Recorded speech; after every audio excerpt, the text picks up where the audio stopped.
This enrichment with the gifted guy is going to be focusing on the idea of attention control. Attention control is a sub skill under the executive functioning skill of focus. To review, an executive functioning skill are the skills that we use in order to accomplish tasks. So, focus is definitely something that we use all the time. We must be able to focus to be able to get done what we need to get done. If we get distracted, we may not get done what we need to get done. So, how does one focus better? We talked about the idea of self monitoring. So, being aware of yourself and being able to keep yourself monitored. So, you keep yourself moving towards your goal. The one we're going to talk about today is the idea of attention control. So you can direct your focus or your attention towards something. But what happens if that has to shift? Like you have to kind of change gears or something happens or there's a situation where you have to kind of shift your focus. Can you maintain that focus?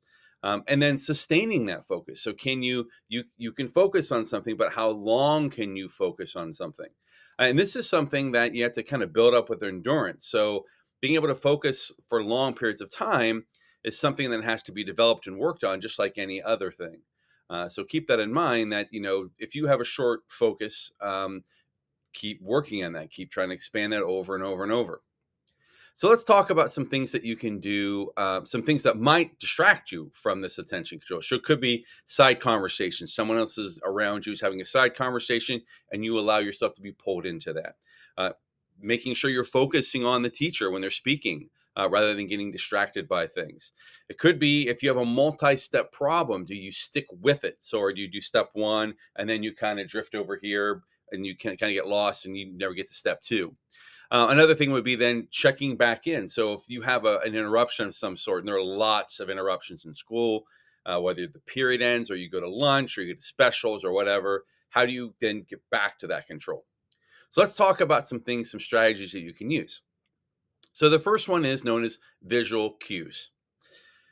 What a visual cue is something that is not just you having to remind yourself to get back in focus. It's something that you can look at and say, "Oh, okay, and that reminds you. So for example, you could be using a timer. If the teacher says you have the period to work on this and the period is 30 minutes long, you could set yourself a timer. And you can or you could just say, okay, I have until the hand gets this at the 9 on the clock. And so you're using that as a visual cue to keep reminding you of things. It could be that either the teacher has posted some learning objectives or you write them down and then you look at those to remind you to get you back on track. One of my favorites is a checklist. Making a checklist and then going through, and it's so satisfying to then check off as you accomplish each of those tasks. And that keeps you focused because you just go to your checklist. So that's one thing you can do is to use visual cues. Having a routine. Routines are really important when you're doing anything. And so for example, let's say that you're asked to do some independent work. Well, hopefully you follow the same steps when you have this. So these steps might be you read the directions, you get any materials you might need, whether it's something to write with, something to write on, whether it's getting your laptop because you have to do some research, whatever, but you're gathering these things. You, again, use the timer as a visual cue for more focused work, making sure you're getting that done. You eventually complete the task. And then, of course, an important step, you then check over that work to make sure it's of high quality or it's done well. That's one example. One thing that always, I'll give you an example, one that I get distracted by all the time is when you work with technology.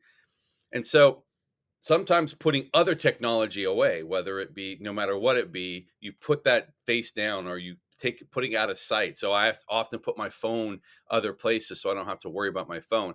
If I might get distracted, if I'm doing physical work and I might get distracted on my computer, I'll just shut my computer and not pay attention to that. Making sure that when you open up tabs, those tabs are only academic related. So they're only focused on what you're supposed to be working on. You don't get distracted by another tab. If you have notifications, making sure those get turned off so those don't distract you. Our phone, very much like when it beeps or buzzes or whatever, we tend to want to go to that. So just ignoring that or turning those notifications off, and shutting it down, just shutting it down altogether, not having that technology. So the third one I want to talk about is the idea of having active engagement. So what are things that you can do to help you to be active. In other words, it forces you to engage in focus. So here's a couple. So one is highlighting. So when you're working on something, if you are allowed to do so, highlight. If you're reading a novel, so that you don't get distracted, you don't, oh, I forgot what that was. So you can highlight things to help you actively focus on things. Could be taking notes when the teacher's talking, paying attention to that teacher, but also taking notes to write down important things. It's a good way, good strategy of attention control and keeping that attention. It could be something as simple as when you're reading. If you tend to if sometimes when I'm reading, I lose where I am and I have to go back and try to find it again, just using your finger and as a guide as you're reading and using that finger to kind of guide your reading keeps you focused. You're focusing on that finger, and this is keeping that's attention control. You are definitely focusing on that thing and it's keeping you focused. So those are some strategies that you can use to improve your attention control. But remember, focus is something that you have to continually work on. You have to create. So you may have a routine, but then you have to alter that routine. You may have active engagement that works one time, it doesn't work another. So you switch to another one. So focus is something that you consistently have to work on, and you have to develop and you have to build up.